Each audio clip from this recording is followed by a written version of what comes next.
Legislator Grant. You know, I just want to say category, there will be no property tax increase in Erie County. There has been nothing proposed in the budget this year for the property tax increase. We as a caucus never even discussed a property tax increase. Fact is, we said before October there will be no property tax increase and we will not support a property tax increase. For the county executive to say that without documenting why he's saying it, and for other legislators to go out there repeating this to a community is fear-mongering of the worst kind. He has not proven, he has not shown documentation, he has not really ascertained a property tax increase. You gentlemen saw the cuts, you saw where they came from. That's where they're coming from, without a property tax increase.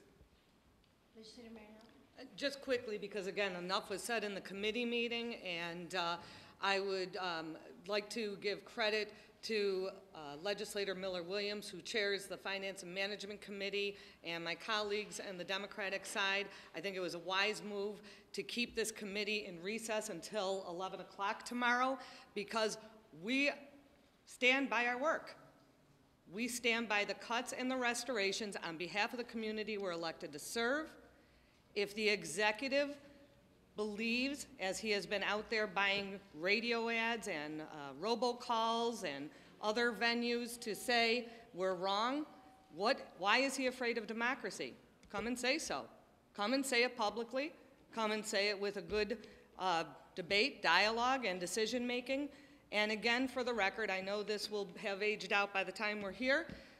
It is just after noon. There are no vetoes over here. And our amendments have laid on the table since the middle of November in an open public dialogue. Not one of my colleagues nor myself has heard from any member of the administration or the Stability Authority or the executive himself to say what is incorrect about any of those. Therefore, I can only assume they're correct, and he'll use rhetoric to try to scare the community.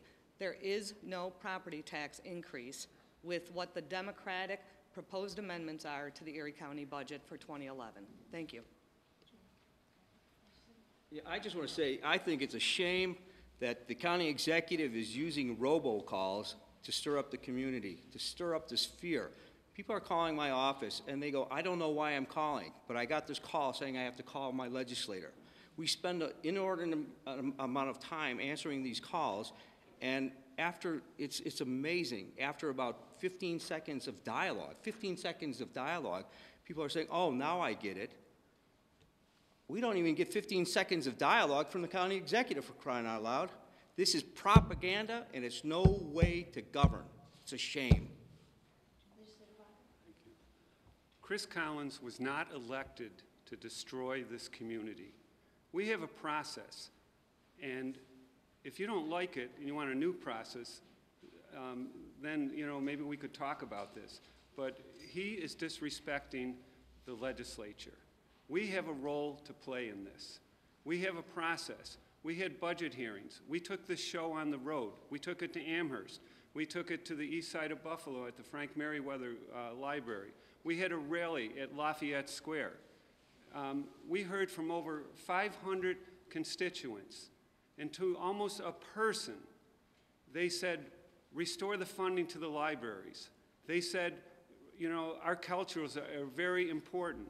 And I reject the notion that the culturals do not have an economic impact on this community. The comptroller's office that seems to be getting lost in the shuffle here. We have a system of checks and balances. We need those auditors for us to do our job correctly. We are the oversight. Those auditors are extremely important. So I would hope that you sat through that Finance and Management Committee meeting. Repeatedly, we begged for a dialogue. We wanted debate. Just because you say it doesn't make it so. We are not raising taxes on this community. We are providing the role that we were elected to do. We heard from our community, our constituents, from our taxpayers. And at no time through this whole process did anyone propose or suggest that we raise taxes. That was never on the table. Thank you. Thank you. You know, today is a very difficult day in Erie County. We as legislators, we had a very difficult budget proposed to us that we had to slow down, look at, take apart, put back together. And we put it back together reflective of the people's voice. We put it back together based on what we heard from the taxpayers throughout Erie County. It is very difficult and it is unfortunate that we're here at this point in time and we don't have all the information that we need to make an intelligent decision. What we've done as a body is we've come together on the Democratic side and we put together everything that we've had, all the information that was made available within our means, and we have advanced the amendments that I think will be necessary to ensure that all taxpayers throughout Erie County will have some benefit with our tax dollars. We can no longer exclude entities such as the arts and cultures, prime time, etc. While they may not be something that those that are of a privileged class may benefit from, the everyday citizen in Erie County will certainly benefit from it. So I applaud my colleagues, I applaud the majority leader, and all those who set up time after time again and pulled together the amendments that I feel are truly reflective of the people throughout Erie County. We will never be able to appease each and every taxpayer. We will never be able to make everyone happy. But I think that what we've presented is fiscally responsible, it is inclusive, and it is something that will certainly withstand any rumor, any innuendos, any notion that we as a body are attempting to raise taxes. I clearly put it out there, as have my colleagues. There was never an intent on either side of the aisle to raise taxes. There was never an intent from the Democratic, Republican, and/or independent side to raise taxes. That was never an option, and so let it be known to all those taxpayers who have heard that message, we as representatives need to know why our county executive and others are promoting that message. Because if in fact there is any truth in that, we have time to make the necessary adjustments. We can't do that, however, without a dialogue and without the information.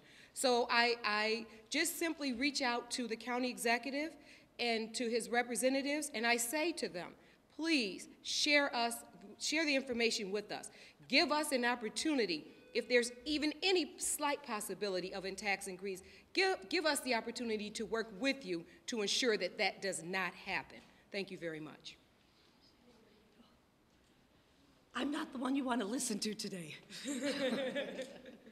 But I would just ask yourself, at this time, with this economy, would you want to raise taxes? No. None of us would, and we didn't. Thank you. Bless your heart. I'll just say very quickly, we went through this in the Finance and Management Committee meeting. We cut $8.3 million from the budget. We went through those cuts line by line in the committee meeting today. We restored $8.2 million in restorations to libraries, culturals, primetime, the comptroller, etc. And we returned approximately $100,000 to the taxpayer of Erie County, thereby not having raised taxes in any way, but rather spending less than the executive did. That was the purpose of the meeting today, to go through those items line by line, and I will gladly help facilitate any questions for myself or my colleagues. Maria, at this point, if and when those vetoes come over, later on today, you're going to need at least one Republican to vote with the Democrats here. Do you have the votes to override those vetoes? Look, I absolutely stand by our work, and I think that all of the legislators that supported those overrides are people of their word, and they are people of conscience, and I think if we can prove that we are not raising taxes, I think they will gladly consider an override. And I have to be honest with you, I think they don't want to be targeted as somehow from the schoolyard bully that the county executive has become. I believe they want to stand up to the bully and sort of lead by their conscience. I am not giving up on getting the 10th vote by any means. Have you approached any particular Republicans that you might think might be listening here? Yes, I mean, I've spoken very clearly with Legislator Hardwick. He indicated, look, Maria, if you can prove that you're not raising property taxes, I will be there. You know, I think it's important that you talk directly with Legislator Hardwick. I'm not interested in putting words in his mouth, but this was the message that was communicated to me. And again, I think the county executive has said for the last week, without showing this community anything, that we are raising property taxes. Meanwhile, our amendments have laid on the table for nearly 3 weeks. We haven't heard from the ECFSA that there's any problem with them, and we have not seen anything from the administration that there's a problem with them. So, You apparently convinced some Republicans of his way of thinking. Haven't they shared with you or given you any information about that? no, and Why they've changed their minds? right, well, and I think I think it's very clear from the meeting, from the committee meeting today, you know, although they seem to take the county executive at his word. Like I said, this is a show me, don't tell me legislature. We need to see the comments from the county executive about how we are raising property taxes, and we are not prepared to take the county executive at his word. Legislator Locker, I just want to respond to that because I read in the paper yesterday that there was a deal struck with the libraries of funding it $3 million. And a quote from Bridget Quinn Carey, the director of the libraries, went along with this. Now, I can tell you that as chairman of community enrichment, I had no information, none of my colleagues read about it in the paper.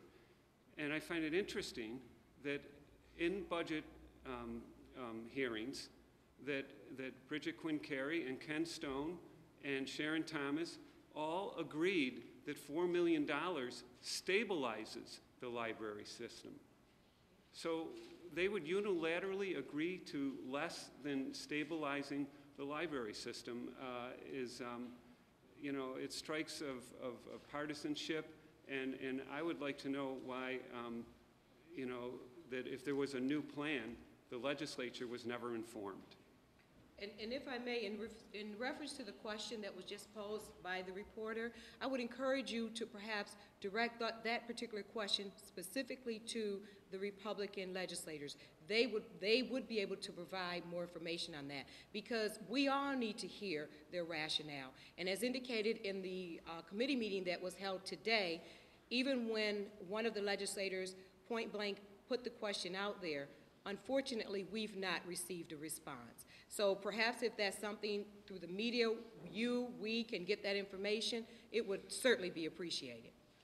Are you going to use your subpoena power, do you think? That's a time issue. I think we've got to take that up with our majority counsel. Legislator Grant, did you have something? Yeah, I want to say for the cultural, all of them passed with at least 10 votes. Some of them passed 12-3. So I will look at those individuals who sat in a meeting and vote to restore the culture to vote for an override. That's at least 10 votes. I'm hoping that those other two who voted, that's Legislator Mills and Legislator Dixon, I'm hoping they would join Legislator Hardwick in voting for an override, because those three did vote at least on the culture to be restored at one time or another. Let me just also add, you know, the members of the Republican caucus said they did not want to raise property taxes. We agree. All of us agree with that. Nobody here wants to raise property taxes. And, you know, we stand by our work.